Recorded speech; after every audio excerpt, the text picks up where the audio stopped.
কি ব্যাপার, আজকে তোমার আসতে এত লেট কেন? আজ অফিসে একটা জরুরি মিটিং ছিল তো, তাই একটু দেরি হয়ে গেল। ঠিক আছে এসো, তাড়াতাড়ি ফ্রেশ হয়ে নাও, প্রচুর খিদে পেয়েছে, রেস্টুরেন্টে খেতে যেতে হবে। হ্যাঁ ঠিক আছে চলো।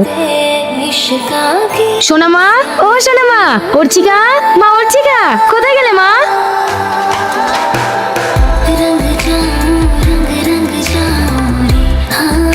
ওগো শুনছো, তাড়াতাড়ি বাইরে আসো। অর্চিকা, অর্চিকা। কি হয়েছে, কি এত চিৎকার করছো কেন? ওগো অর্চিকাকে কোথাও খুঁজে পাচ্ছি না। খুঁজে পাচ্ছি না মানে কি? আরে বাড়িটা ভালো করে খোঁজো, দেখো কোথাও না কোথাও আছে। কোথাও নেই, আমি সব খুঁজেছি। আরে কাজের মেয়েটাকে জিজ্ঞেস করো না। আমি ওকে তো খুঁজে পাচ্ছি না। আরে ওকে ফোন করো না, তাহলে তো হয়ে যায়, ওর সাথে তো যেতে পারে। হ্যাঁ এটা তুমি ঠিক বলেছো। হ্যালো মুসিমা, কোথায় আছিস? তোর সঙ্গে কি অর্চিকা আছে? না ম্যাডাম, অর্চিকা তো আমার কাছে নেই। ওগো এবার কিন্তু আমার বিশাল ভয় লাগছে।